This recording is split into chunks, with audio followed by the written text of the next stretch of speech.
Hi, I'm Indi. I'm a self-development coach specialising in codependency recovery. Having endured over 40 plus years of this insidious, often hidden abuse, I now reach out to help others heal and go through the same transformation that I did. I now offer an online codependency recovery course where I help others detox the body and the mind from the trauma, work through childhood injuries, and manifest a life which is full of joy, abundance, and loving equal relationships. If you're interested in working with me and you'd like to join the course, the link is in the description below. There's also a free guide that's available where I take you through the steps that I did for healing that I now help others with. This YouTube channel is part of my mission to reach out to people that have gone through narcissistic abuse, especially those who've suffered in silence. I truly believe that those who have suffered at the hands of narcissistic abuse have a rare and precious quality that's not seen in the average person. A profound resilience, deep emotional strength, and a powerful capacity to love. This is exactly what a narcissist seeks to exploit. Recognizing this is the first step to reclaiming your power. In my first ever recorded YouTube interview, I speak with the incredibly brave Jodie Keller, who shares her compelling story to help others recognize narcissistic abuse and codependency. We delve straight into the spiritual dimensions of narcissistic abuse, including Jodie's experience of seeing her ex-narcissistic partner shapeshift on her security camera, and a chilling encounter where she heard different voices coming from the same partner, that she ended up having an argument with these voices as she fought for her life. Her story was so powerful that I invited her back for a second interview, where Jodie was keen to share with us more of the spiritual apparitions that she caught on her security camera while she was dating these narcissistic partners. The link to part 2 of that video is in the description box below. If you've been affected by narcissistic abuse, leave us a comment. If you'd like to share your story on YouTube, you can email me. The email address is in the About section of this channel. Without further ado, let's get on with the interview. Well, as you know, Jodie, I invited you on to talk about your experience with narcissism, codependency, any kind of abuse that may have come from that. So I really wanted to open the platform up for you and other women and men in your situation. I think it will make a world of difference to people to know they're not alone. When I went through this, YouTube wasn't even around. So I'm watching Facebook groups, I'm watching YouTube, and I'm seeing the value of just literally people telling their stories is so valuable to people. When did you first encounter narcissism?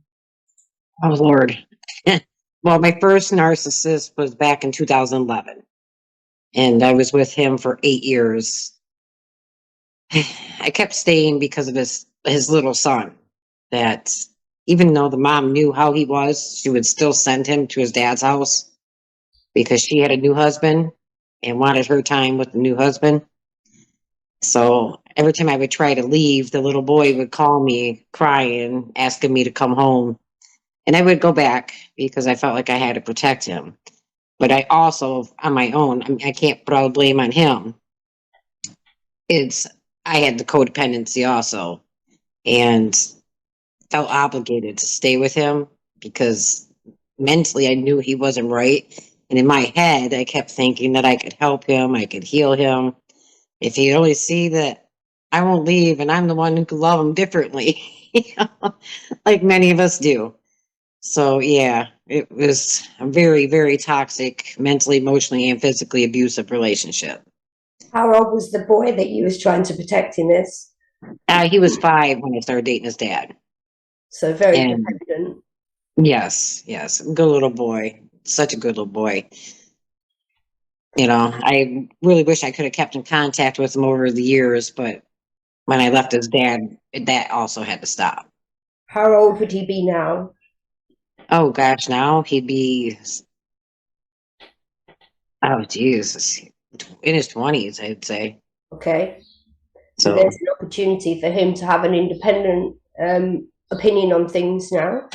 yeah, well, I've looked on Facebook for him, can't find him anywhere. I've talked to his mom, and she said he's not on Facebook and he barely keeps in contact with her. You know, You so think I he's don't think just they have a very married? good relationship because she abandoned him also. He sounds as if he may have had to just go grey rock and just cut off. Maybe he's gone for his own healing journey with it and awareness. Hopefully, I What hope did so. you notice? What kind of things made you think this is narcissism, or was you finding videos and matching things up? How do you think it all unraveled? No, I didn't have a clue even at that time. Yeah, I left that relationship, got into another one, which was another narcissist, and I still had no clue at that point. And then he passed away 2 years later, and then all this narcissist stuff started showing up on my phone.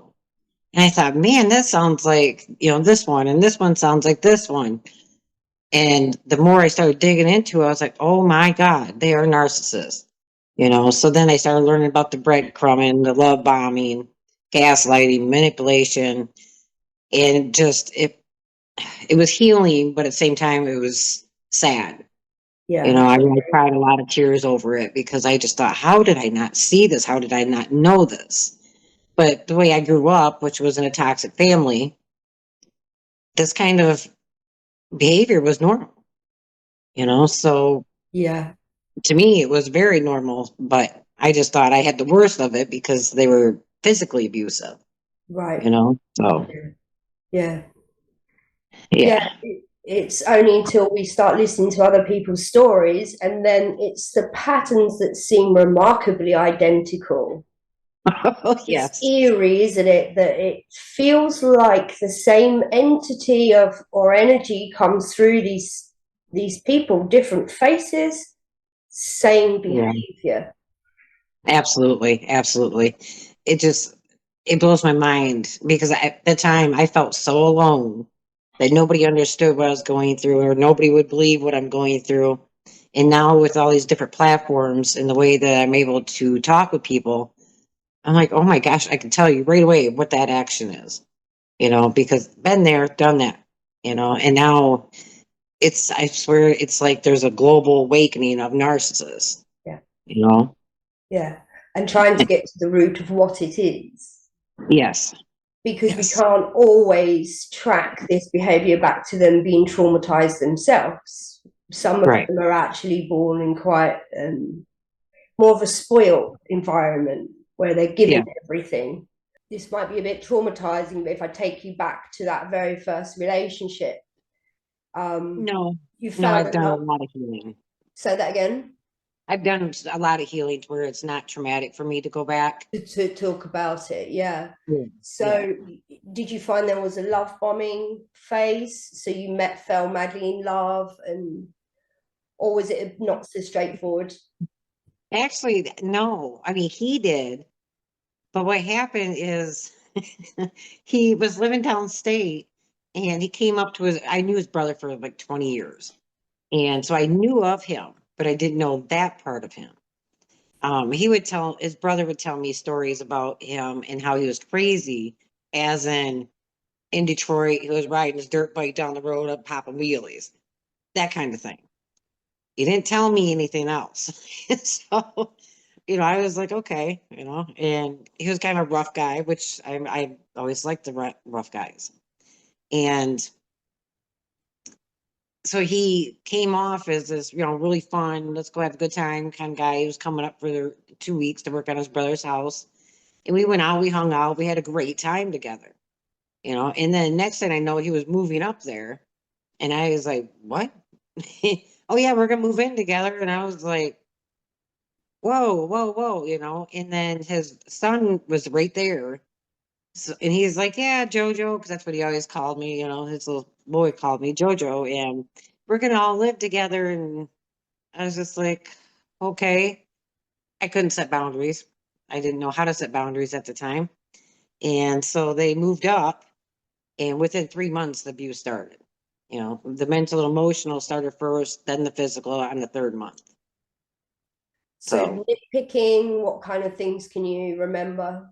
I couldn't, because I was a person who was always out having a good time with friends and family.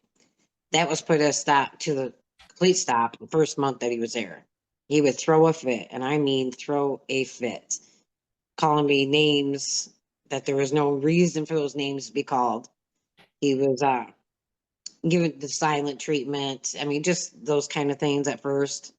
And then come the third month, I went to leave because we were arguing too much. I said, "That's it. I'm done. If you're not, you stay here because you got your son. I'm leaving. I'm gonna move out." And he went and smashed the windshield out of my car, and then started crying after, telling me, "Look what you made me do."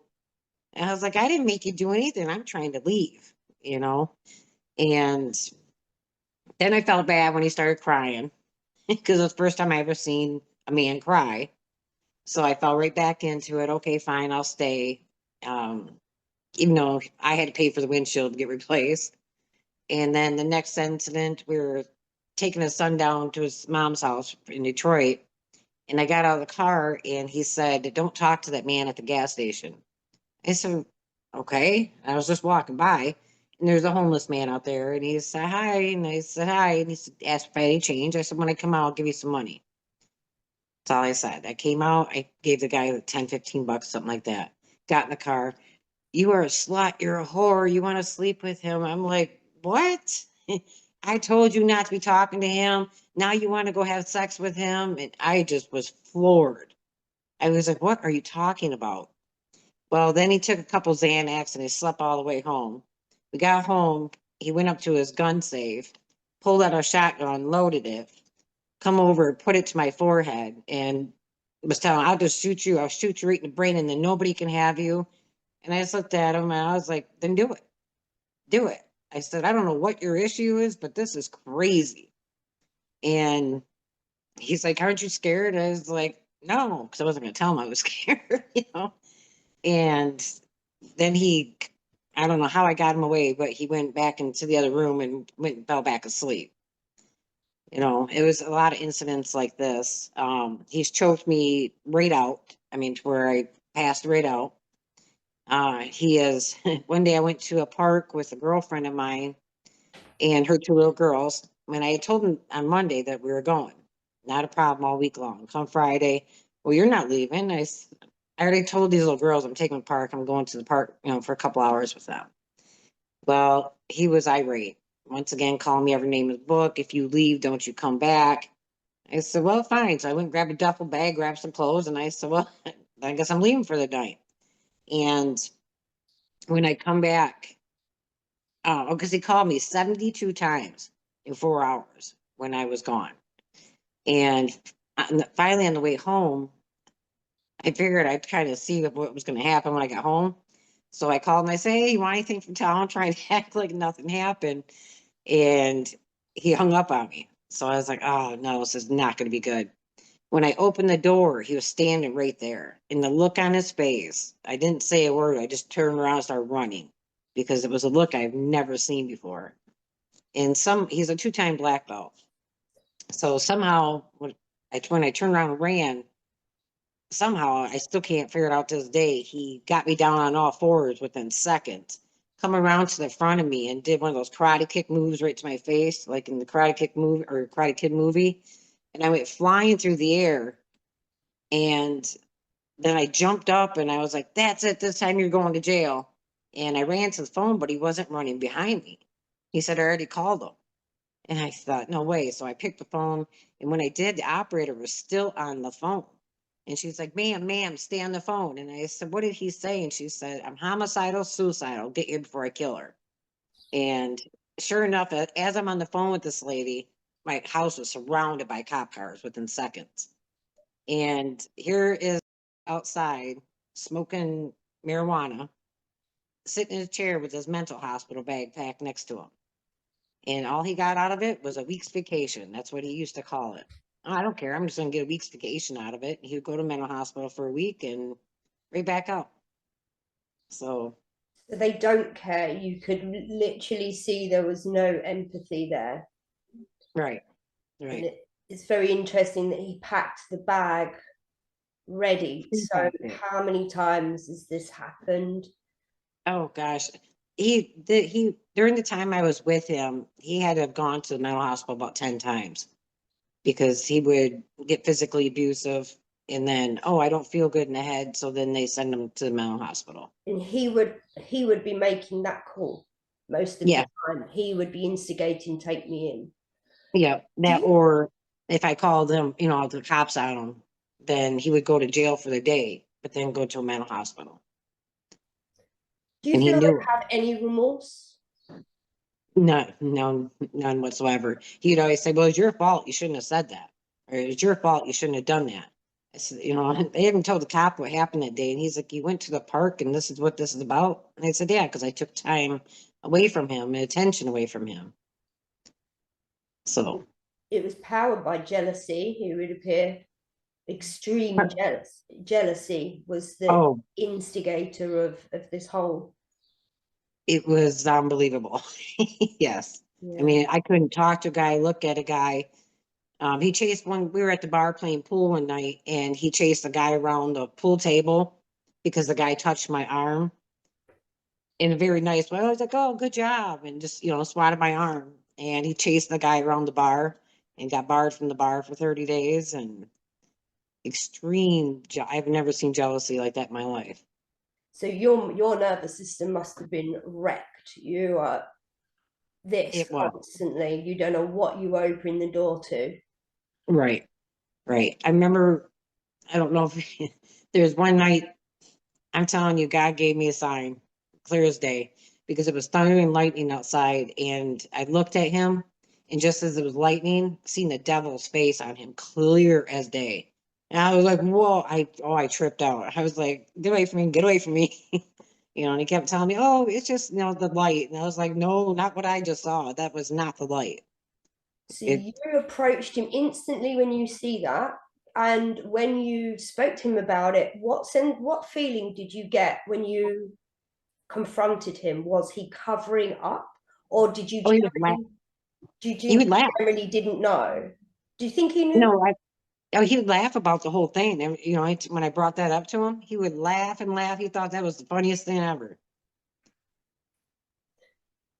I'm trying to do some deep research onto this spiritual aspect. So you've opened that next part of the conversation up. It's very fascinating to me to understand. I don't believe humans are capable of these things. I feel something is coming in and taking over them.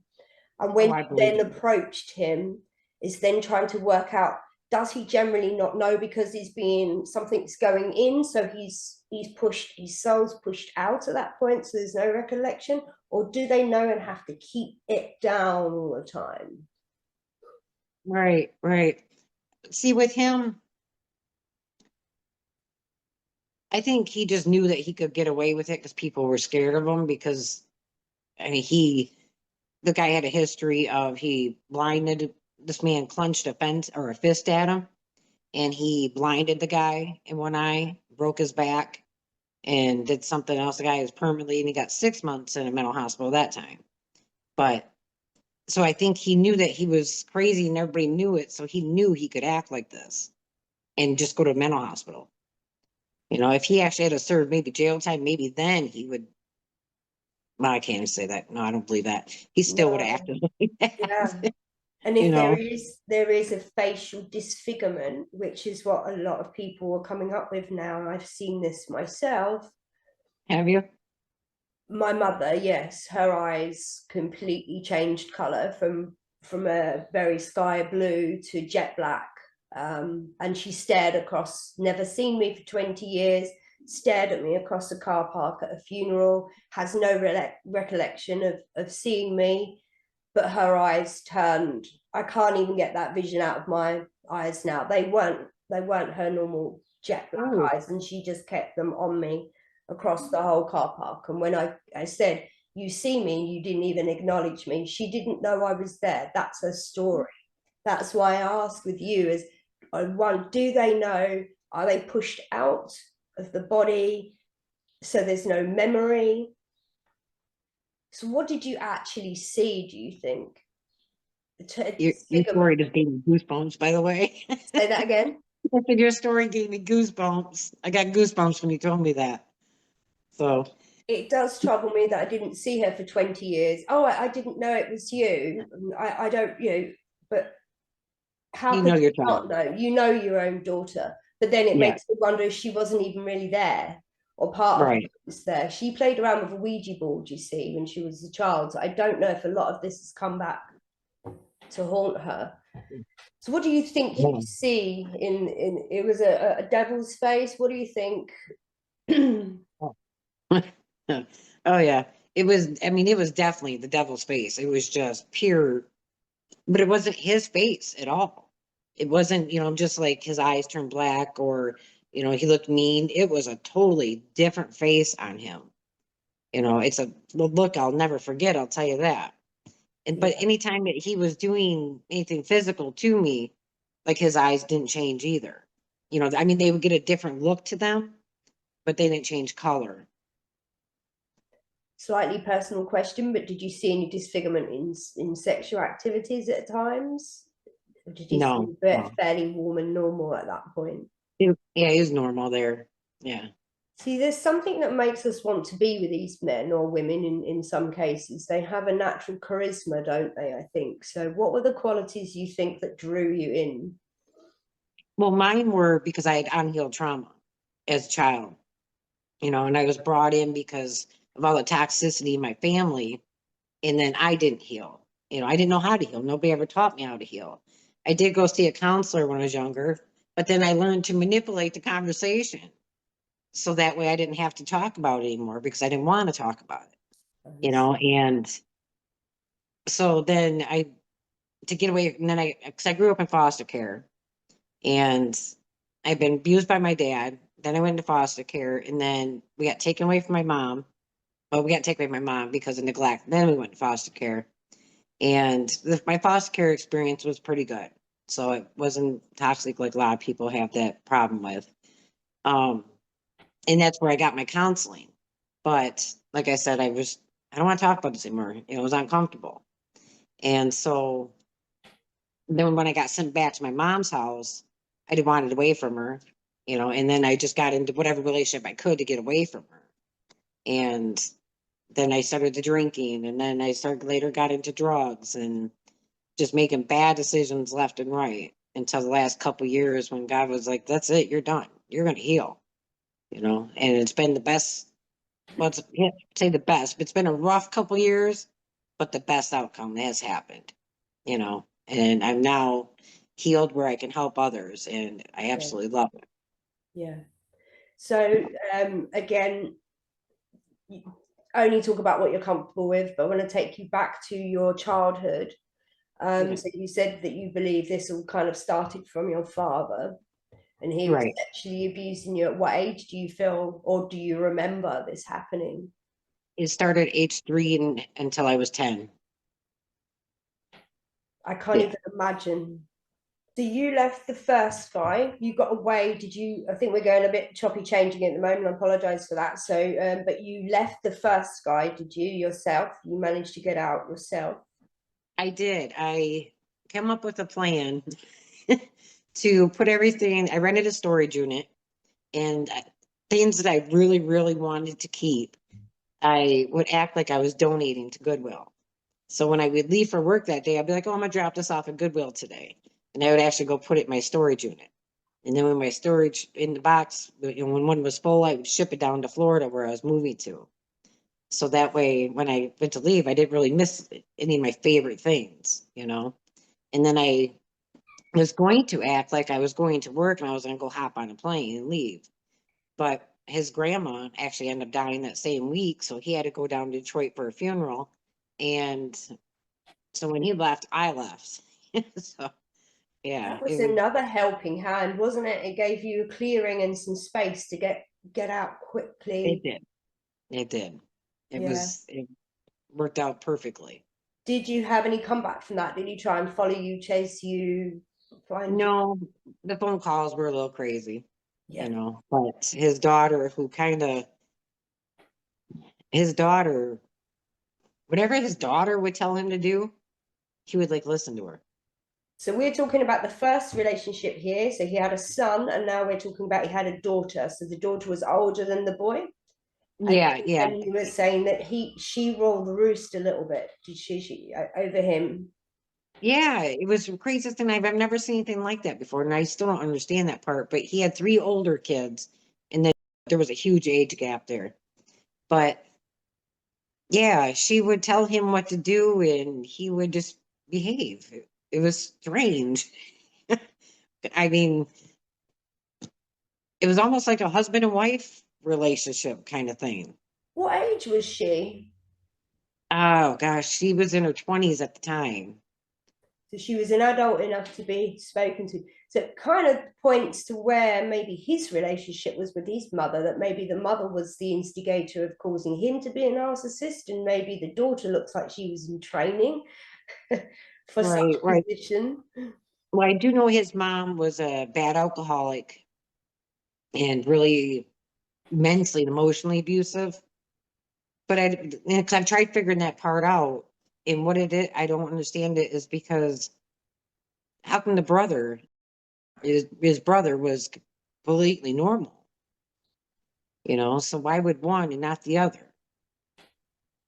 Yeah, we hear this a lot, don't we? That one tends to go down, one can go down a narcissistic route, which I would say my younger sister is, both of us being Oh, up, and I've gone down the codependency route where I'm battling for that love and I'm right. battling for that approval, whereas she's cut off.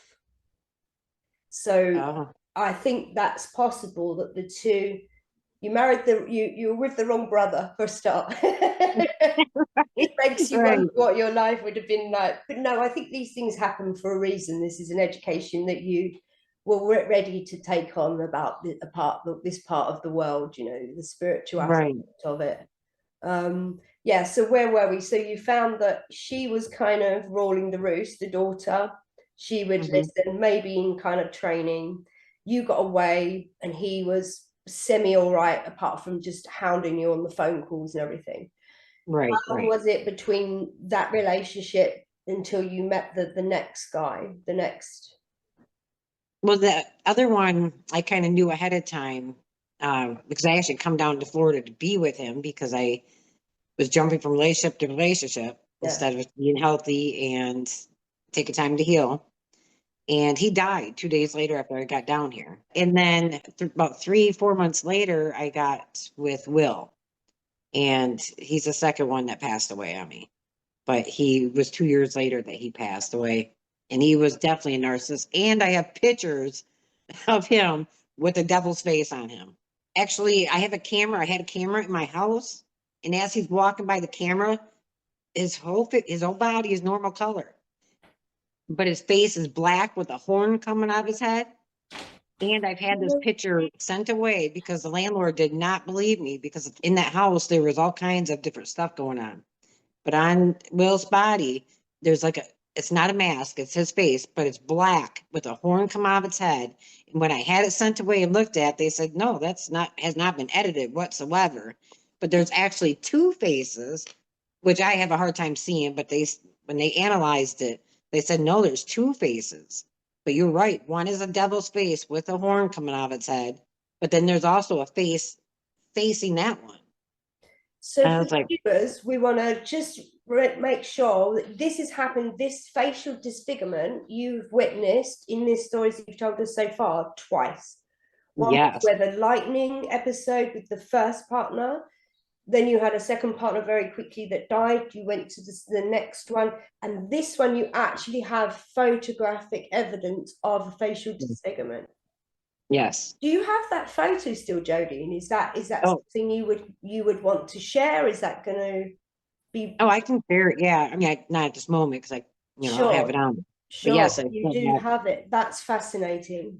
That's Yeah. fascinating that the first person that I interview can come straight to the root of this discussion and really Yeah. has now photographic evidence. That's pretty remarkable. It is.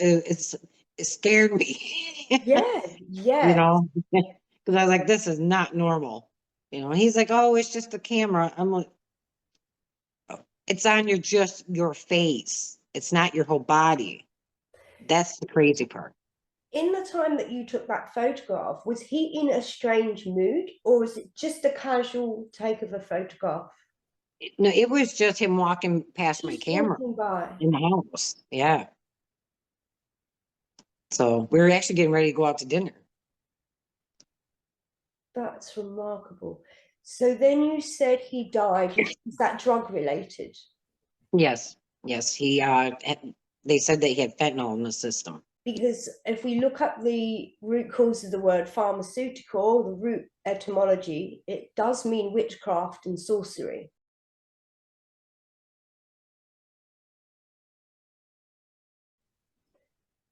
Really? Yeah, I'll send you the link. If you look at any etymology dictionary, pharmakia means witchcraft and sorcery.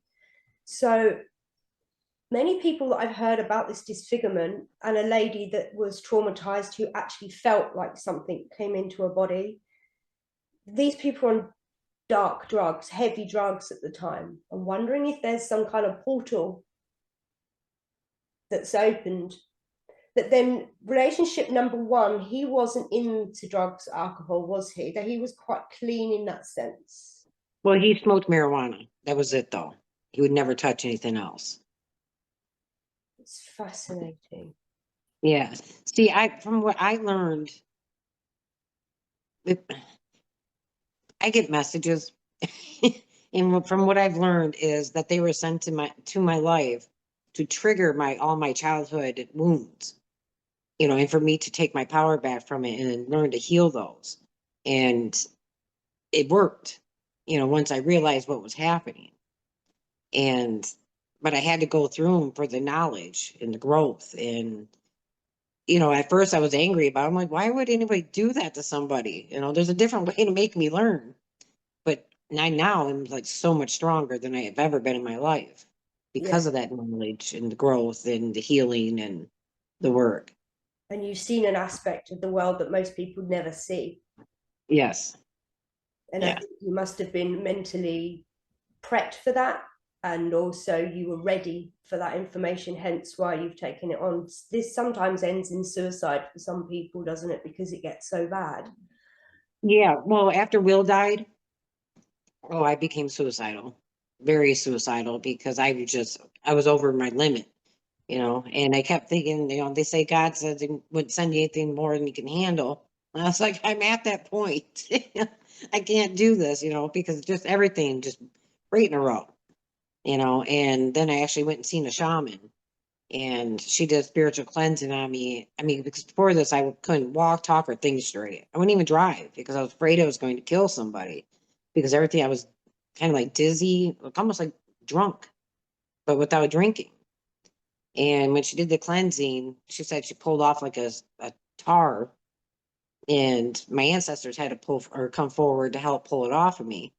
And I walked out of there, and oh my God, because I was crying because I was so thankful, because I could think, I drove, everything. It was absolutely fantastic. And then, I mean, and then I started dating this other guy who started showing signs again. And that's why I'm like, whoa, wait a minute. What is going on? And I would tell him, yeah, this is mirroring, and this is love bombing that you're doing. And, because he was a really good friend of mine, and he just thought he'd get mad at me, and he was like, what, you're accusing me of this? And I was like, well, this is what's happening, and I didn't know that God sent in this person for like the last part of my lessons. All right, now you're learning about this, and this. This is why this is happening. And then when I finally said goodbye to him for good, everything changed. My life got a lot better. I was able to actually heal. And I mean, it all worked out, but it was a long path. Because until we do heal, we seem to carry a wound around that they sniff out. I don't know if there's a good word for it, but they sniff it out, don't they? Yes, yes. When I was with, a lot of it is because of the fact that I was so wanting to be loved, Yes. because I wasn't loved in my childhood. So I'm like, just somebody to love me, because I couldn't love myself. And So that made sense on those relationships. And that, and I didn't want to be alone, because I had the codependency. And then I got with the last one. Now I'm just like, I don't care if I'm with anybody. I'm actually happy by myself. And I never in my life thought that would ever happen because I've been in relationships since I was 16. In the last couple of years, I'm single and I love it. The only problem is now I don't know if I'd ever get into a relationship because now I'm just like, I don't need it, man. So People have got a lot of carrying a lot of mental trauma because of the state of the world anyway. There's a right, very divided opinion on politics and everything else. So it's actually very hard to meet people that you can connect with, plus the narcissism that seems to have increased. I'm with you here, Jodie. I've been single for a long time and I've never been happier. But before right, I that, agree. I've been single 7, 8 years now. I have a dog. She gives me I more have my love cat. than I can ever, I don't need anything else. And I'm like you, I look at it and think, I don't know how I could even be in a relationship now. I'm so much Mm, happier. And my life yes. is easier. They were there to trip us up. See, I feel the exact same way. And people tell me, "Weren't you lonely?" I'm like, no, because I do reading, I'm studying, I'm now taking classes, be a relationship coach. I mean, I'm doing my thing. I don't need to have somebody there, and I'm happy about that. It's a great feeling because I actually love myself. I love spending time with myself. Yeah. And a lot of times when I couldn't be by myself, it's because I didn't want to feel the emptiness. I didn't want to feel the emotions that were buried deep down that would come up. So I needed somebody to occupy me. Okay. And It was I don't need distract. that anymore. So it was a distraction. Yeah. Yeah. There's a You beautiful know, sense of feeling when you've got your own car, you've got your own house, you've got everything is all yours. No one can take that away from you. There's exactly. stability, isn't there? Yes, yes. Especially because when I was with, I couldn't own anything in that house. I couldn't even own a picture on the wall. Everything had to be his. So that way, if I left, nobody could take anything away from him. And I tried finding out if that happened in his past, and he's like, no. I was like, so no, it's more control is what you want. I was only allowed to have my clothes. So now I have all my stuff and I don't need anybody's problems in my life. I guess you Exactly. say, you Exactly. know, It's hard enough dealing with our own issues. right. Isn't it? I shouldn't project it onto other people, but it's just the way I feel. I'm happy and I'm content, you know. Because that time when we couldn't be alone, I mean, in your situation, if you were sexually abused from a child, was there verbal abuse as well? Was it just sexual? How could you explain a little bit more about your childhood? Because it helps people understand the root of it. Well, with my dad, it was just sexual, but I had a trauma bond definitely with my dad Okay. because my dad, it was sexual abuse, but he was also very kind to me, would take me wherever, like we go to the beach, find driftwood because he would make things out of driftwood, you know, um, we do all kinds of things together. And then there was my mom, very dark, negative energy. She Okay. has never been a very loving, caring person at all. And now that I look back, that also comes from her family, you know. And my mom was one of those type people that anytime something positive was happening, she would have to say, well, this could go wrong and this could go wrong. So try to bring me right back down, but there was never any physical abuse with either of them. Um, but I was never heard either. Anytime I would try to talk about anything, shut up, you talk too much, and just it was that kind of things. And then when my dad went to prison, my mom was never home. I mean, I was 10 years old running the streets until 11, 12 o'clock at night.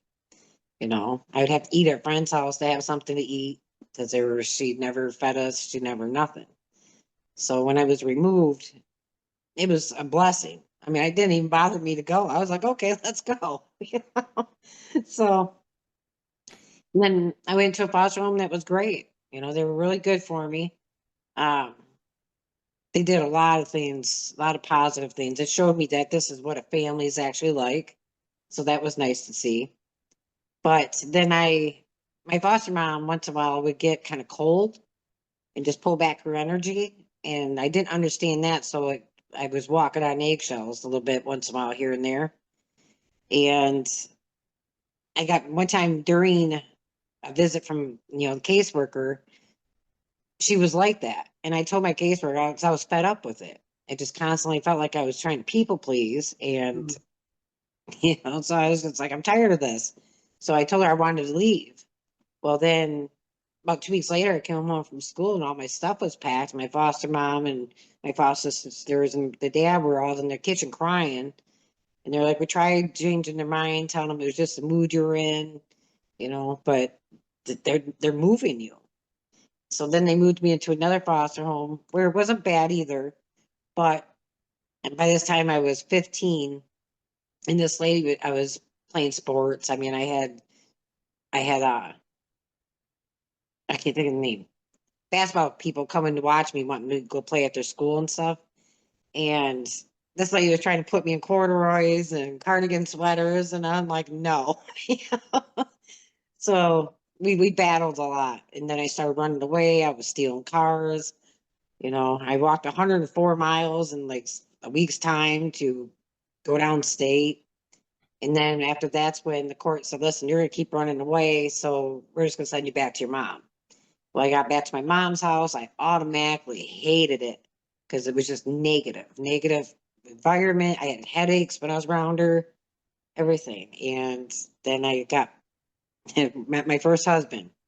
I had my first child at 17. We were only married like 3, 4 months. I was like, I gotta get out of this. I feel trapped. I don't like it. And I mean, then I just jumped into another relationship. And then I was with him for 17 years. But there was infidelity in our marriage on both sides. It was just, we were drinking all the time because my dad had passed away. So I was there when my dad died. Even though he was my abuser, it still broke me when he died because he had been the only one that took care of me, you know? And so then I was trying to numb and I started drinking, and that happened for about 4 or 5 years.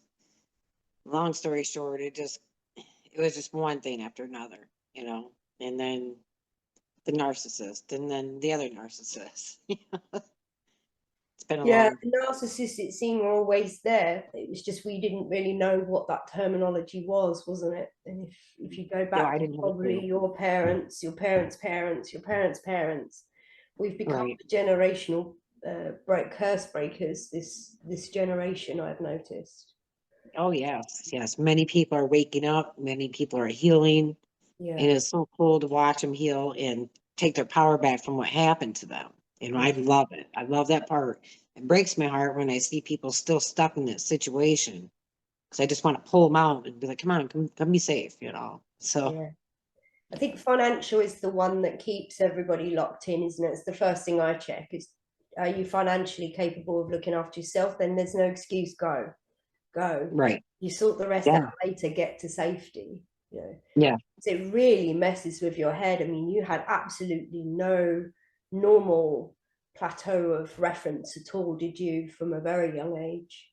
No, You said it was no. only snippets of a foster family that you understood what a family was. Right. Yeah, I never knew what love was because the love I thought I had from my dad was not the right kind of love. That was a love that was not, it Do you think wasn't he love. was sexually abused? Do you think your Yeah. father was that he was sexually abused? Oh. No, he wasn't sexually abused, but he did walk in on my aunt being sexually abused by his dad.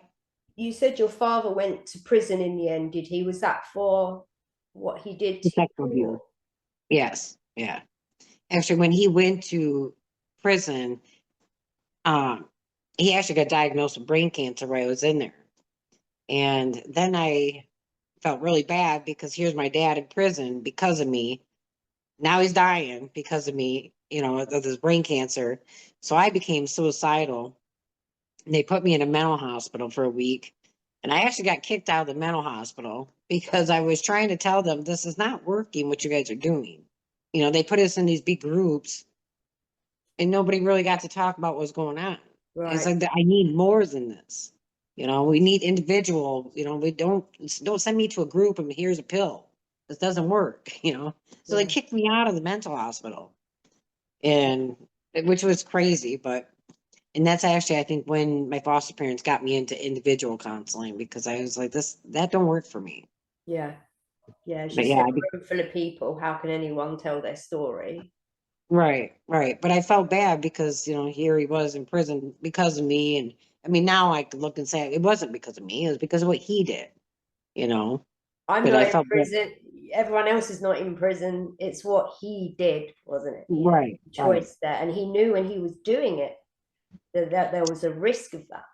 right. And that's what I sit there and I think back now, and I just wonder, I mean, did he ever sit there and think, boy, if she says something, I'm in trouble, Because he did it to my sister too. So the chances are one of us, we're going to say something. Yeah. So I don't understand it. Do But you talk to your sister about these things today? yeah, we've talked about it. Yeah. And trying to keep in track. Is your mother still around now? No, she died, I think, about 7 years ago. Right, right. So So it's just left, you are left with the mess and the aftermath of clearing this all up, really, aren't you? And yeah, protecting your own children. yep. Because you've got, And that's one thing I'm happy about is the cycle ended with me with the sexual abuse. So it didn't go any further, so that stopped. I did have problems with my kids when I was younger because of the fact that I was drinking, so my kids had been taken away. My mom actually called CPS, your, and yeah, my mom did, because I had her watch my oldest daughter for the weekend because my husband and I were splitting up at the time. Well, she asked me if she could claim my daughter on her food stamps. And I was like, no, you're watching her for a weekend. What are you talking about? And then she wanted to claim her on her taxes. And I was like, no. you know? And so she called CPS thinking that CPS would give her custody, and they didn't. But it did open a CPS case on me. And we did end up losing custody of our kids because of the fact that we were drinking at the time. Because every other weekend we would go out, we'd get a babysitter. And I mean, I had this documented, but we'd get a babysitter every other weekend, for the night, so I could go out and drink and have a good time. And so they were using that against me. They had me do an alcohol or substance abuse evaluation. I did it, and my husband had to do it too. I told the truth that years previous I was drinking a lot. I mean, and it was a lot. And but I wrote on there, 4 years ago, this is what I was doing, because they were asking me questions. I was trying to be honest. I got labeled as a chronic alcoholic. I was like, are you serious? My husband found out my results, so he went in there, lied, and they labeled him no problems, but yet he was still drinking every day. So that's why I was like, those tests, people can manipulate them left and right. But yeah, so we went through a whole thing with the kids, and I did end up adopting my kids to my family. My aunt took them because by this point it had been 3 years. They took my daughter, and we were trying to get them back. I had to do breathalyzers twice a day.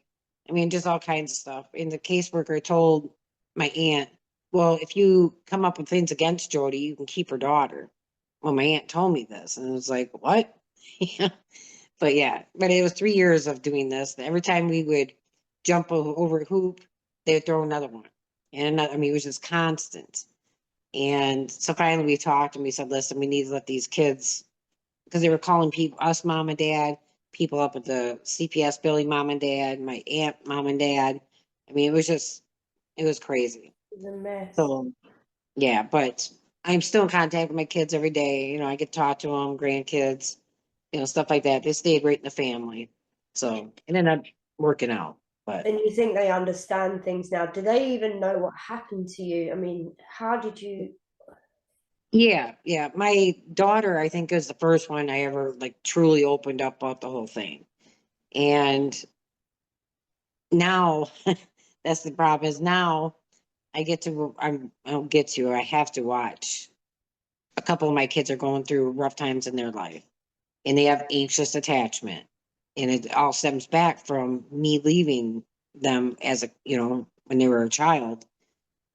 And this is one thing I had to accept is I basically turned right into my mother through all this toxicity. She abandoned me. I turned around and abandoned them just in a different way, and I have to accept that. And I have, and I've had to forgive myself for it because I was very angry about the whole situation for many years. We, And my kids now know, and I've opened up and told them about it, and I tell them this is where your anxious attachment's coming in because this is from me leaving you, and we need to work on this, so I'm trying to help them too, and they're awareness like, is key. yeah, but they're like, well, we're fine. We understand that. I'm like, no, you don't understand. It mentally and emotionally affected you, even though we have a good relationship, it still affected you as a child. And we need to take your power back from that situation by healing this. And they're Yeah. like, okay, well, how do we do that? So I explain how, open and honest with them about everything. There's nothing I hide from them, So you got a lovely because, relationship, quite a strong relationship with them now, and they fully right, understand why things happen. I think that's the awareness is the key to healing, isn't it? Is if you can actually pinpoint to your daughter, this is why I feel you feel this way straight away. It dissipates the subconscious behavior because we're consciously aware of right. it. It makes a massive difference. And Oh, like I said, absolutely. Especially that. And I'm not, putting the blame on them. Well, you need to do this. And, I tell them, no, this is from me doing this to you, and I see that now. And I've cried with them. I've apologized. I'm like, I am so sorry because I thought I was doing the best thing for them at that time to yeah, let them be adopted and have a stable home. But I didn't realize what I was actually, the damage I was causing, and when I was writing my book is when it hit me. I was like, oh my God, I did exactly what my mother did to me, just in a different form, you know? we do it to ourselves. I mean, so we can go through the negative of verbal abuse, and then we'll be having that as an internal dialogue. You're useless, these kind of things. You may have been brought Right. up malnourished, then we don't end up eating ourselves. So that was a big opener for me, was hang on, you can't say these people are doing something like that when you're actually blame, and on the internet's gone again. What's the point in blame? You could blame his parents, then his parents, and then his parents, and then Yes. nothing gets achieved, does it? No. You think you went into sort of drinking and alcohol? Do you think that was a numbing of pain? What was going through your mind at that point? Oh, it was definitely numbing pain, because when I was sober, I would start thinking about everything. But as soon as I picked that bottle up, after a couple drinks, I didn't think about any of that, and I didn't realize that at the time too much. I mean, some days I would start thinking about things. I'd be like, screw this, I'm going to the store. I'm going to go get some alcohol. So Yeah, I knew, but I didn't really realize until the last probably 5 years of what I was actually doing, and I mean, it makes so much sense now. And I mean, if I knew then what I know now, things would have been totally different, but I also wouldn't have learned the lessons I've learned, you know, and numbing definitely is not the way to do it, you know, and there's then yeah. it's just crazy. I mean, if we could just wipe off all the legal stuff for drugs and we could wipe off the alcohol and everything off this earth, I think things would be a lot better.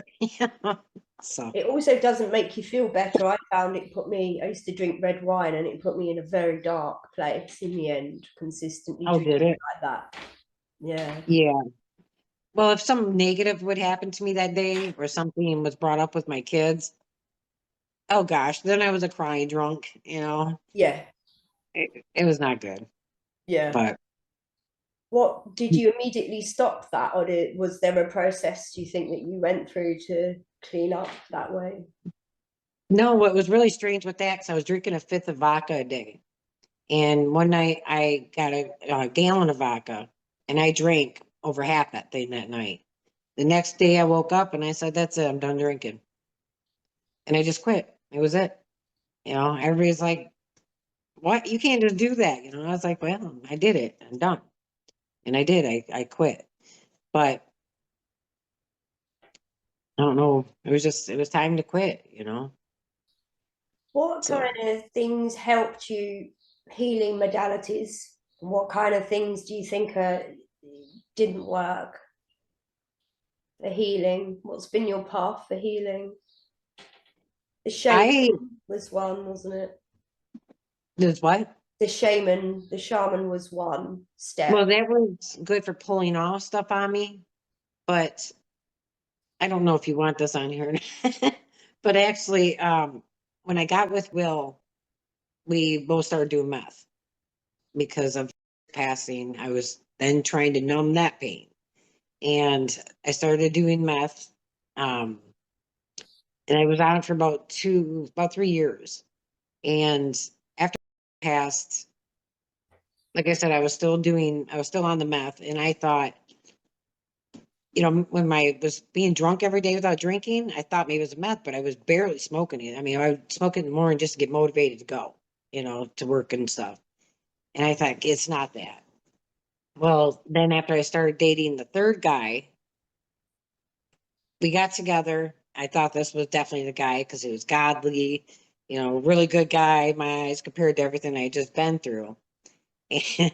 And as soon as we moved in together, I became toxic. He was toxic.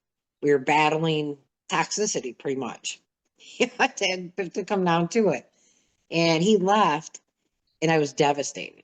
I mean, beyond devastated. And I thought, why am I so devastated? It's only been 2 months. And then I thought, well, maybe I love the guy more than I thought I did. Well, I didn't know that he was triggering my abandonment wound from my childhood. And so I went and got an 8 ball of meth that night and a bong. I was like, I'm going to smoke this whole thing. I don't care what happens. I just want the stuff to end. And I smoked it. And I smoked it. It was probably an hour and a half at the most. I couldn't get off that bed. I tried. And I remember just crying my eyes out. And I said, God, you either kill me or you take this from me. I can't do this anymore. And I just laid there and when I opened my eyes, it was a flashlight. And I just thought, ooh, I'm really high. Holy cow. And I didn't think anything of it. Next day I got up, went to work. Come later that afternoon, I thought, that's really weird. I didn't smoke some more. And I thought, well, it's probably got so much in my system from yesterday. And later that day, I went, kept going. And I thought, that's weird. I'm not even craving it. So I thought, whatever. Got home, I heard went to bed because it's like, good. If I'm not smoking, that's great. Well, it's been 36, 37 months now. I've been completely drug free. Completely. I had no cravings, no withdrawals, no nothing. And I tried quitting 4 times prior to this. I was getting brain zaps that were awful. I mean, just it was a bad situation. But I kept hearing in my head, you have work to do. And I couldn't figure out what they were talking about. And that's when I started learning about the narcissism. That's when I started learning about, that's when I kept getting messages that you have to go all the way back to your childhood. Look at those traumas that you had, why they may have happened, why that person may have done that to you, how it affected you at that time, and how it affected you when it came time for me to start making decisions for myself in my, young adult years. And I did, I traced it all the way up and then went to my teenage years and I had to sit and I had to feel everything, but not stay there. Is what I was told. Don't stay there, but feel it, acknowledge it, and I did that. And then I had to go into the narcissistic relationships. Then I had to look at how being in those narcissistic relationships, how I became toxic because my mouth became a double-edged sword. I mean, that's where it happened because that man would say the most ignorant, cruel things to me. And then I would turn around and say the exact same thing he just said to me. And then he would cry or get irate, angry.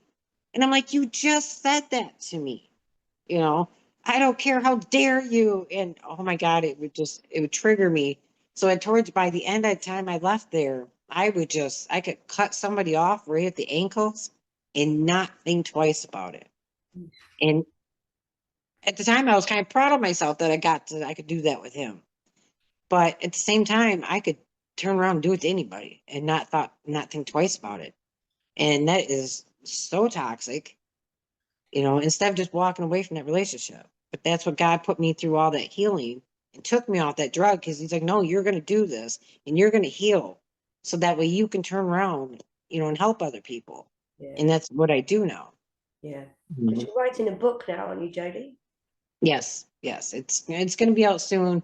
I was going to publish it one day, and then I had a dream that said, what's in your book's not correct. And I woke up in the morning. I was like, what do you mean it's not correct? And I'm going through it. And later that day, I found out some information that I was like, thank you. And there was a part in there about the last guy that was totally not correct, because I thought one thing, I was still in a delusion, and so now I got to fix that. But So what the message was that you was coming from it from a codependent mind still. There was something you was, can you elaborate a well, little bit more? yeah, it talks about my whole childhood, all the way up into each relationship, what I experienced. Both of them have tried killing me. Yeah. I mean, it was bad. Into this last relationship, into where Jesus brought me into this healing, and the dreams I've had with talking to Jesus, because I had a dream one time where he was on the cross, and it was really like cloudy looking, but like a yellowish, really pretty clouds. And I was just walking along, and I walked up to the cross, and here was Jesus hanging on the cross, and he was bloody, dirty, his hair looked wet, and he just picked his head up and he looked at me and says, I turned you into everything you hated. Sometimes you have to be humbled to be humbled. And I remember just looking at him in my dream, and I was like, okay. And I turned around and walked away, and I woke up to tears. I was just like, oh God. So If you could turn back the clock, would you change it now? It makes you wonder, doesn't it? part of me would say no, but not stay so long. Maybe not stay so long in those relationships. But I wouldn't be I am today if Mm, it wasn't for what I experienced. yeah, It's like, look at it now. If somebody would have said it to me 3 years ago, I would have said absolutely not. I would definitely change things. yeah. But now, no. I just maybe would have cut the time in half. So, but I'm proud of you, Jodie, especially the strength that you have to as you move on, and your humbleness and your honesty to your daughters about your impact uh, on things. It all has to be dealt with love, but love doesn't always have to be passive. We don't always have to put love is not taking abuse, but we have to right. close these cycles out in love in a certain way, send these people love, but then keep them at a huge distance. Yeah, absolutely. Absolutely. You know, I, I pray, that's one day I had the message to, when somebody hurts you, don't pray for their downfall, or anything like that. Instead, pray that God shows them the way, The right way. what they're doing wrong. And that's what I do now, even with, yeah, I, I don't wish any harm, but I pray that someday he's shown his way, you know? Because if So, they don't, then this world doesn't get any better, does it? no, I was listening not to at all. a podcast last night, and the woman was putting a lot of emphasis on healing this narcissism, because if we don't, what do? We can build a defense mechanism around. Absolutely. We can deal with good, we can deal with bad, but we're not putting up with evil. Right. There's an evil aspect to this that needs seriously addressing. How do you feel the current mental health system is dealing with this problem at the moment? I think it's awful. I really do. I think it's awful. It I seems like think, it's run by narcissists to begin with. yes, yes, I have to agree on there. It's like I've been reading a lot of books, and then I always ask, because ask and you shall receive. I always ask about questions about, is this correct? Is this, right? Sure enough, I always get a yes or no. But I've been just doing a lot of reading about that book that I was telling you about earlier. And I even found something in there that I'm like, that's not right.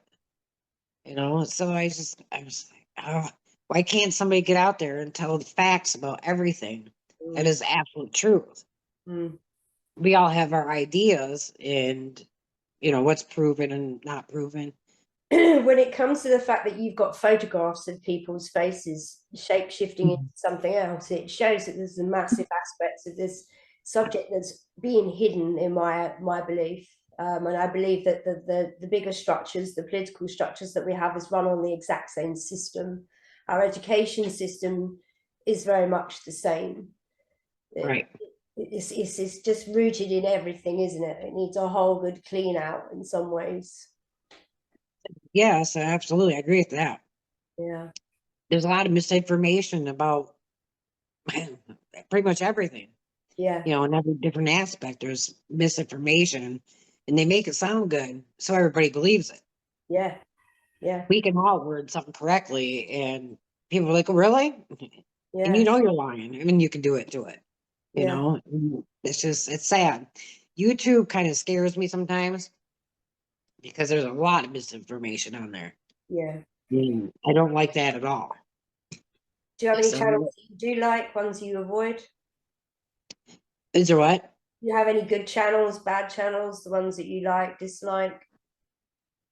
No, I don't really have certain channels I like or dislike. I follow my intuition on it because if my Yeah. stomach turns, I stay off of it. Say that again, you stay off of it a lot. Yeah, if my stomach turns when I go to, scroll up, if my stomach turns, nope, I'm done. I'm not watching that. You know, Yeah. it's I have learned to trust my intuition for once in my life instead of trusting other people. That's I think that's the root of this whole journey, isn't it? Yes, Self-belief, self-trust. yes, because I never trusted myself. I always trusted everybody else. Oh, okay, that's the truth. Okay. And even though I would sit there, that make any sense. But they sound like they know what they're talking about, so I I'll will leave trust them. it. Yeah. Right. To where no, when my stomach turns, I can look at somebody's picture. And if my stomach turns, no, stay away from them. If I walk past somebody in Walmart, if my stomach turns, I'm out and around you. Yeah. Yeah. We've got a So brilliant radar now. yeah, yes, we do. I These books love it. don't even penetrate our space anymore. Right, right. Absolutely. It's a Do good you have thing. any messages to people out there that are going through this at the moment? Take your time and heal. I mean, actually, and dig deep. Don't just surface level, dig deep. It may be hard, it may be rough, but in the end, it's well worth it. It's you want to come out on top, and you will never attract another narcissist if you do all your inner work, your surface work, even in your 3D right now. You know, They kept coming for me and coming, and I could not believe it was like one would leave, one would come in, the same entity, different face. But yes, I was carrying a lot of bitterness and a lot of anger until I sat and did a lot of yoga, breath work, and where I can literally say in my body right now, I am very, very comfortable. That now they don't even bother coming anywhere near me. But right. before that, I thought I was healed, but I was hurting. We come into this world, we want love, Uh-huh. especially from our family. And then the world is very cruel. There's a lot of danger out there. There's wars. It's just a constant traumatization, and we're starved of love. And I said, get an animal. Right. Animals the best way. They need your love and want your love. And They don't it's talk back besides unconditional. bark, maybe a bark or a meow, but It's unconditional, isn't it? So I yeah. think that's the answer, really. Good friends. I'd say Yes, yeah. can get a good support network, but at the same time, it's a very. Did you find it to be a solitude journey that you went through? Oh yes. Yeah. Oh yes. Yeah. Yeah. My work stopped, everything stopped. I had my own painting business and I kept getting a message that your work's gonna stop. And I was like, you're crazy. I'm working 7 days a week, 30 days a month. Sure enough, my work stopped. And I was like, what is going on? And then I kept hearing messages, you're gonna sit and self-reflect and heal. I was like, well, and I'm walking around my room. What do you want me to do? And then that's when, I mean, I was getting hit with reels, memes that were triggering things. Um, you know, just all these memories would start coming back, and songs would turn on. And I was just like, what is going on? And I mean, then I was starting, okay, this is what I'm supposed to be doing. All right, this is how you figure it out. And it was a long journey, but the solitude, that was rough because I am a people pleaser, not people, I was a people pleaser. I'm a So, people person yeah. and I love chit chatting and oh my gosh. But now that I went through it, I can sit in my house for days and not think anything of it. It's like I keep hearing messages now, get out there.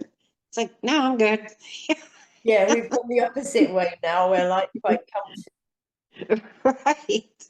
And I guess that's not healthy in some way, but I'm happy with it. If I want to talk to somebody, I run to my neighbor's house for 10 minutes and then I'm good.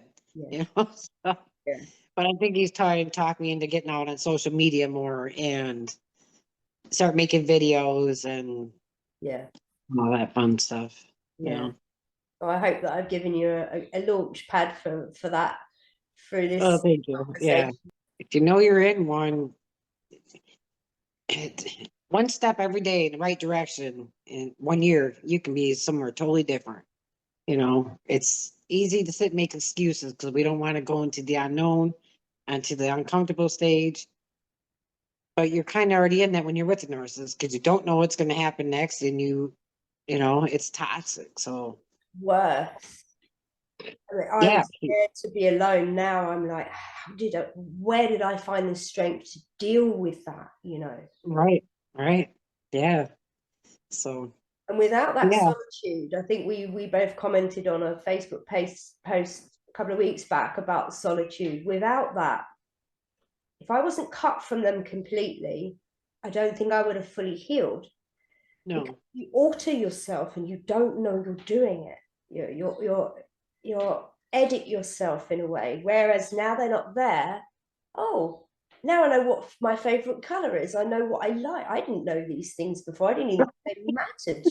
I went through that same thing. I Yeah, went through the same thing. Yeah, because I was like, hey, I do like cooking, don't I? Because before it was like he would argue. So when are you making dinner? I'm like, it's 3 o'clock, and so it was kind of became a negative thing for me. yeah. So now when I cook, one day I was cooking, I was like, hey, I actually enjoy I cooking. like this. Yeah. Yeah. One day I was making my bed and I thought, why do I enjoy my bed so much lately? Is it because it's not like I lay in bed or anything. So I thought, I don't get it. Then it hit me because when I would have to sleep in jogging pants and a t-shirt and my shoes at the end of the bed because I didn't know what was going to happen in the middle of the night if I had to put my shoes on and run. So it hit me that, wait a minute, I don't have that anymore. I can actually enjoy my bed, and love cuddling up with my blankets and sleeping whatever I want. So it was like, oh, that feels so good, you If know. when you're trying to sleep, you had to be fearful of whether you were going to stay alive. Oh, absolutely. I mean, there was times I'd be sleeping and I'd get pulled out of bed by him pulling my hair right out of bed because he had a dream. And I was like, it was a dream. I'm laying right next to you. Wow, in this dream you were cheating on me. And I was like, so you wake me up this way? That's because Yeah. his mental, his psyche is in such a mess. Yeah. I mean, I got pulled out of bed one time and I had my shoes at the end of the bed by this point, and I grabbed them as I was getting pulled out. And it was winter time. And he was outside banging my head on the cement, slamming me up against the house. I finally made it over to my vehicle. He took the front door and smashed it. Like, instead of shutting this way, he turned it all the way this way. And then somehow he reached in and broke the blinker thing on my vehicle. So by the time I left, I couldn't shut my door all the way. My blinker thing was off. My brights were on. It was a snowstorm. I mean, it was just awful. So yeah. It's it's crazy. So now I absolutely love my bed. It's my favorite thing at night, and I don't have to tolerate anybody. Share You know? it. Right, right. It's my space. So you, Maybe a you fur wouldn't- baby will share it, an animal. That's about it. right. If I ever want to date somebody, they're gonna have to get a house next to me. I couldn't live with a man again. Right, right. No, I'm good. I I'm good. Yeah, I don't feel a need for anything. I mean, it's nice. I got guy friends. I've met some really great people in the narcissistic groups, and we actually have become friends where we have each other's phone numbers and stuff like that now, and talk daily, and we have good times and laugh about stupid stuff on the phone. And so it's kind of like dating other people without the hassle, you know? I have a bit of a theory about us codependents. I feel there's a real special quality in, I'm going to say that, aren't I? No joke. But there's a special quality in us people, our resilience, Oh, our yeah. ability to give love, even when we really don't want to people that are treating us badly, our empathy. The qualities here are of kind of leaders of what I would say should be looking after this world right now. Oh, absolutely. You know, Absolutely. I see a good positive future for recovered codependents to be really global impactors out there, you know. Oh, absolutely. Because we become a ripple effect, and, we're affecting other people around us. And I mean, it's a good thing. The way I look at it is we have our father's DNA in us, that he was resilient with everything he does. So he gave that to us and And taught us what you've so dealt much. with, and what you've put up with, and what you've get up the next morning to get on with life. Yeah, okay, yeah, we've all had our, we've fell off the wagon a bit, but ultimately we're extremely strong, resilient people. And I think that's taken advantage of from these narcissists. They must be able to, from a distance, know, oh, she wouldn't put up with my shit. I'll try this one. You know, Hmm. they find the ones that have got more patience and then they wear us down, you know. Well, with he saw my like codependency. I know that's what he saw. With Will, this man, this should have been a red flag. The second time we hung out, he wanted to go out to a field and fight. And I was like, what? And he's like, let's go out in a field and fight. I said, why would you want to do that? He says, because you think you're better than I am. You know how narcissists think that you're better than they are? And I didn't know that at the time. And I was like, I don't think I'm better than you. What are you talking about? I'm hanging out with you. Why would you think I feel like I'm better than you? And Yeah. he's like, because you do. You act like since you got your own business going and this and this. It's like, that does not mean I feel like I'm better than you? And I wish I would have, that would have been a huge red flag. Now So you he, put up with what he saw was my strength. So he wanted to tear that down. that. Yeah, That's what his whole thing was, yeah. you know? It's a threat to them. Yes. They don't work with you, they want to bring you down. It shows a very low self-esteem from their position, definitely. Right. I wanted to Yeah. ask you about that actually, because you mentioned, is it the same, that guy you just mentioned there, where he kept disappearing into the woods? Yeah. What do you think was going on there? He wasn't, there was no abuse taking place in that woods with somebody else, was there? Or Well, from what I have discovered since he passed away, because I walked those woods trying to figure out after he passed away what happened. I found that tent out there. There was porn stuff going on out there. He actually had people meet girls up. I'll meet him out there. So that's where he was doing his cheating. This guy has taught me so much about mobile devices because he had my phone hacked. So he knew when I was coming home. I mean, just everything. so But sexual he's another addict, one. Oh, yes. Oh, big time. sex Because addict. I was catching something would tell me to look somewhere and I would, and here'd be all these porn sites. Oh, that's my dad. I said, your dad? Yeah. And he's like, yeah. So I asked his dad, I said, are you hacking account and looking at porn? He's like, what? I said, well, that's what. And he's like, no. And then one day he had his mom's phone because he broke his phone. And I picked the phone up. He was standing right there, and I picked the phone up right in front of him, and I looked at the history, and there was porn site, and I said, "Oh, looking at porn again?" He's like, "No, that's my mom." I said, "Your mom's looking at, whatever it was. I'm not gonna say it on here." And he's like, "Yeah, you want to go ask her?"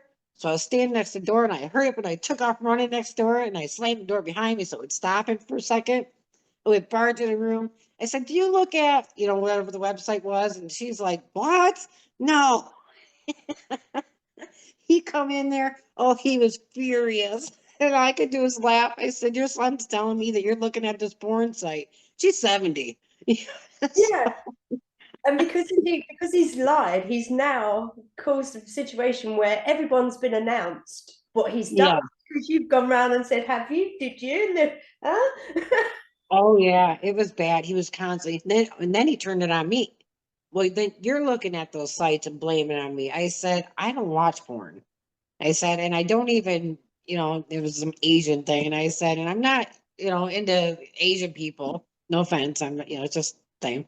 Yeah. But he was just, oh my gosh, you're the one cheating. You're the one doing this. And I was like, I am covered in paint from the time I leave here in the morning until I come home. I said, so you think I'm going to go have an affair covered with somebody in paint? And he's like, it don't matter. It don't matter. And then I took him up to Michigan one time and we got in a big fight up there because that's where my family's from. And he tried killing me up there, actually. We got in a big fight. And when I pulled the suitcase up, to get the clothes out, he got hit in the nose right here. And because he was sitting on the toilet talking to me, not going to the bathroom. And when the suitcase came up, it hit him. And next thing I know, he tackled me to the ground. It was choking me so hard I had to try to like get my fingers up between his hand and my throat. And I had to was trying to whisper out, I love you, because that's the only thing that came into my head was I love you. And he was like, no, in a weird voice. Here's another one. In a weird voice, he says, no, she don't. She's just saying that. And I was like, no, I'm not, and I'm trying to breathe. And I was starting to see stars. And I was like, oh no. And I said, let me go, and he's like, no, in a weird voice. He says, no, she'll put you in jail. And I was like, no, I won't, I promise. And then in voice, he said something. And I said, I promise I won't. He let go.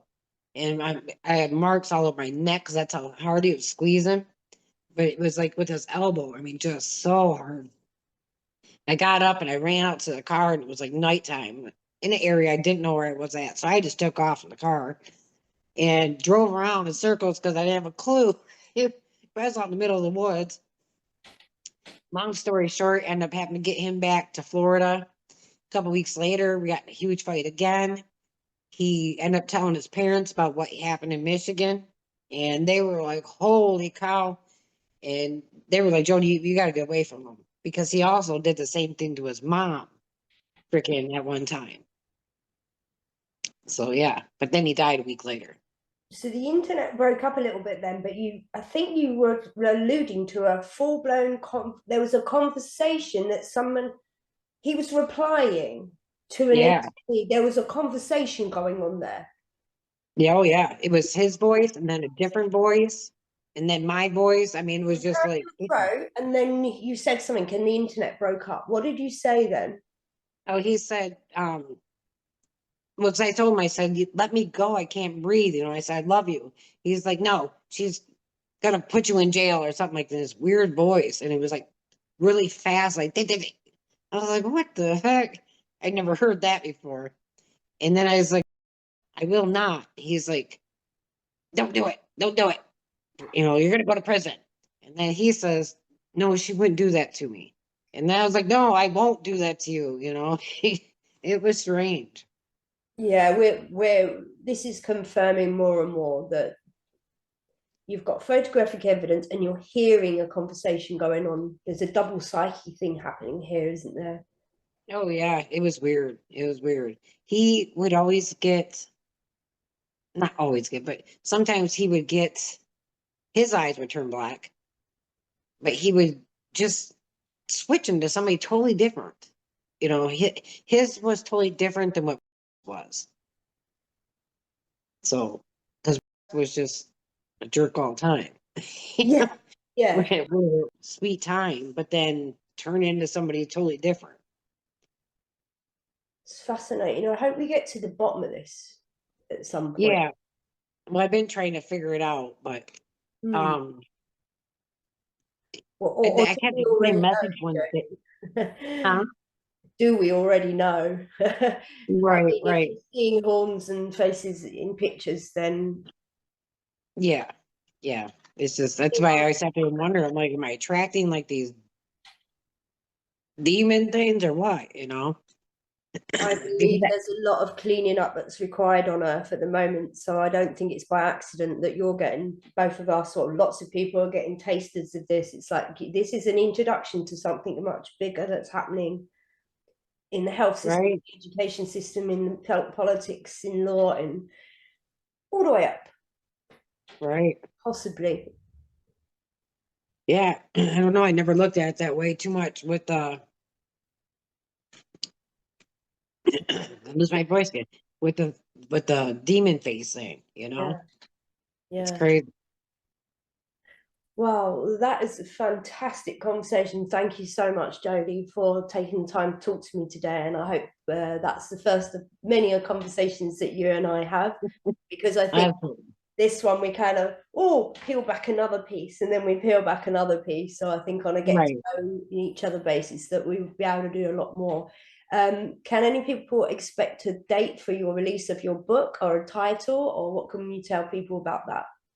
Well, the title is going to be Jesus Brought Me to My Knees to Bring Me Back to Life. Mm-hmm. I do not have a release date yet. Okay. Um, it should be probably in the next 3-4 months. Yeah. And Barnes and So, Noble, I think you said will be the supplier. But yeah, yeah, it'll be on Barnes and Noble and Amazon. perfect. Perfect. So, Yeah. So if anybody wants to go out and get that book, right. any piece of information we can get is always a All right. great help. Thank you for taking the time and speaking to me today, Jodie. Oh, no problem. Have a wonderful day. Take All right. care. You too. All Bye. right. Bye bye.